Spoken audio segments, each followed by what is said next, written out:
Choosing a final year project becomes confusing for many students. It is often difficult to understand which topic to choose, how to start, and how to create a strong project that can impress the examiner. If you are also facing this confusion, then this video is a complete guide for you where I will explain the entire process step by step. Hello guys, if you are in the final year of your graduation, then your project is the most important part of your course. It is not just an assignment, but a reflection of your skills and knowledge. In this video, I will clearly explain everything from topic selection to submission and Viva. First of all, it is important to understand the purpose of a project.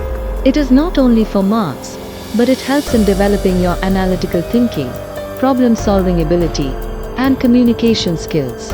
You have to identify a real-world problem and provide a solution for it. Topic selection. The most important step is topic selection. Topic and title are not the same. The topic is a broad area, and the title is decided later. While choosing a topic, make sure it is related to your subject, clearly focused, and personally interesting so that you can work on it effectively. Project ideas. You can choose a project based on your stream. Tech students can create a website, application, or management system. Commerce students can work on a business plan, market analysis, or financial report. Art students can do a research project, case study, or social issue analysis. The most important thing is that your project should be useful and practical. Project planning. The planning stage is the most critical. First, you need to define your aims and objectives, meaning what you want to achieve. After that, prepare research questions that will guide your project. Then decide your data collection method, such as surveys, questionnaires, or interviews. Finally, check the feasibility to ensure that your project is realistically possible.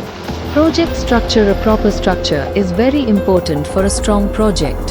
First, write an abstract, which is a short summary of the project. Then include the introduction, literature review, and research methodology. After that, write data analysis and results where you explain your findings.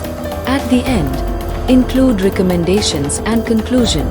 Research methodology is an important part of the project and is often asked in Viva.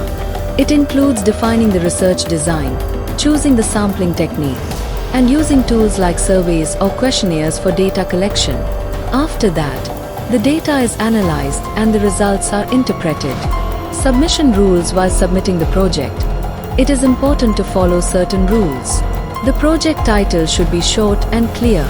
The word limit should be properly followed. Most importantly, the project must be original and not copied. Otherwise it can be rejected. I'm showing you what all things you need to include in your project documentation. You should start with a title page, then add an abstract and introduction. After that, explain your existing system and your proposed system. Don't forget to include system requirements and diagrams like DFD or ERD. Also, add proper screenshots of your project. Then finish with a conclusion and references. Basically, if you follow all these steps, your project report will be complete, well-structured, and easy to understand. Viva process. After completing the project, there is a Viva. It usually has two parts. In the first part, you are asked questions related to your project, and in the second part, your overall understanding is evaluated. Therefore, it is very important to understand your project and be able to explain it clearly. Common mistakes. Many students make common mistakes that should be avoided. Copying a project from the internet, starting at the last moment, not doing proper research, and not being able to explain the project are all mistakes you should avoid. Final tips. Choose a simple and practical project. Keep your presentation clean and professional. Prepare proper documentation and write all sections clearly. Most importantly, understand your project well and explain it confidently. Thank you for watching. Don't forget to like, share, and subscribe to my channel for more project tips.